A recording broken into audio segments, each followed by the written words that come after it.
Okay बेटा, next देखिए ज़रा यहाँ पे कि हम इंट्रामोलिकुलर फोर्सेस को डिस्कस कर रहे हैं। तो इंट्रामोलिकुलर फोर्सेस में ज़रा देखें कि these forces have concern with valence electrons.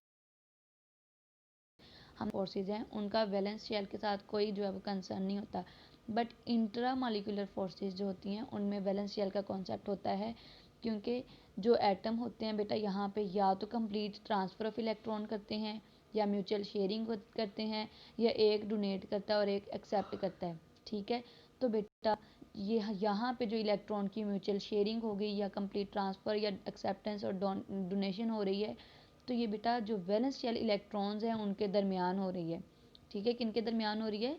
Valence shell electrons के दरमियान में। ठीक है, जो वैलेंस शेल इलेक्ट्रॉन्स होते हैं उनका क्या होता है, अगर आप देखें जी कि या तो वो क्या होते हैं, एक एटम जो है वो अपना कंप्लीट इलेक्ट्रॉन ट्रांसफ़र कर देता है। वो जो कंप्लीट इलेक्ट्रॉन ट्रांसफ़र करता है, जैसे अगर हम बेटा सोडियम क्लोराइड की एग्जांपल लें, आपको पहले भी बहुत बार ये एग्जांपल दी हुई है। ठीक है, अगर हम उसकी एग्जांपल लें सोडियम क्लोराइड की, तो जो सोडियम होता है उसके पास टोटल 11 इलेक्ट्रॉन्स होते हैं, और जो क्लोरीन होता है उसके पास कितने इलेक्ट्रॉन्स होते हैं? 17 होते हैं। ठीक है, सो जो सोडियम है उसके पास 11 इलेक्ट्रॉन्स हैं, बट जो उसका वैलेंस शेल है उसमें जस्ट 1 इलेक्ट्रॉन होता है, और जो क्लोरीन होता है उसके वैलेंस शेल में 7 इलेक्ट्रॉन्स होते हैं। तो बेटा आपको पता है कि हर एलिमेंट जो होता है वो चाहता है कि उसका ऑक्टेट जो है वो कंप्लीट हो जाए।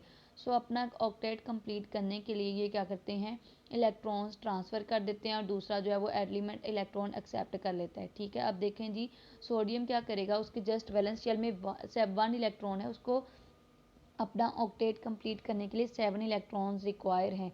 तो 7 इलेक्ट्रॉन्स को एक्सेप्ट करना मुश्किल है, तो वो क्या करता है, अपना 1 इलेक्ट्रॉन डोनेट कर देता है। तो जब वो अपना 1 इलेक्ट्रॉन डोनेट कर देता है तो उसके ऊपर बेटा +1 चार्ज आ जाएगा। इसी तरह से क्लोरीन है, क्लोरीन के वैलेंस शेल में 7 इलेक्ट्रॉन्स हैं। तो 7 इलेक्ट्रॉन्स हैं, तो बेटा अगर उसने इलेक्ट्रॉन को 7 इलेक्ट्रॉन है, एक उसको इलेक्ट्रॉन चाहिए अपना ऑक्टेट कंप्लीट करने के लिए, तो वो अपने 7 इलेक्ट्रॉन्स डोनेट नहीं करता, बल्कि एक इलेक्ट्रॉन क्या करता है, एक्सेप्ट कर लेता है। वो जो सोडियम ने सपोज अगर एक इलेक्ट्रॉन जो है वो रिमूव किया था, डोनेट किया था, ठीक है, तो वो क्या करेगा, जो इलेक्ट्रॉन है वो क्लोरीन एक्सेप्ट कर लेगा और उसका भी ऑक्टेट कंप्लीट हो जाएगा। तो क्लोरीन एक इलेक्ट्रॉन एक्सेप्ट करता है, इट मीन्स उसके ऊपर -1 चार्ज आ जाएगा। तो हम बेटा यहाँ पे वैलेंस इलेक्ट्रॉन्स की बात कर रहे हैं ना, तो देखें अब Na पॉजिटिव और Cl नेगेटिव बन जाएगा, और दोनों एक दूसरे के साथ मिलेंगे। आपको पता है पॉजिटिव हमेशा नेगेटिव को अट्रैक्ट करता है, तो इनकी आपस में अट्रैक्शन होगी और बॉन्ड फॉर्मेशन हो जाएगी, और इनके दरमियान आयनिक बॉन्ड बन जाएगा।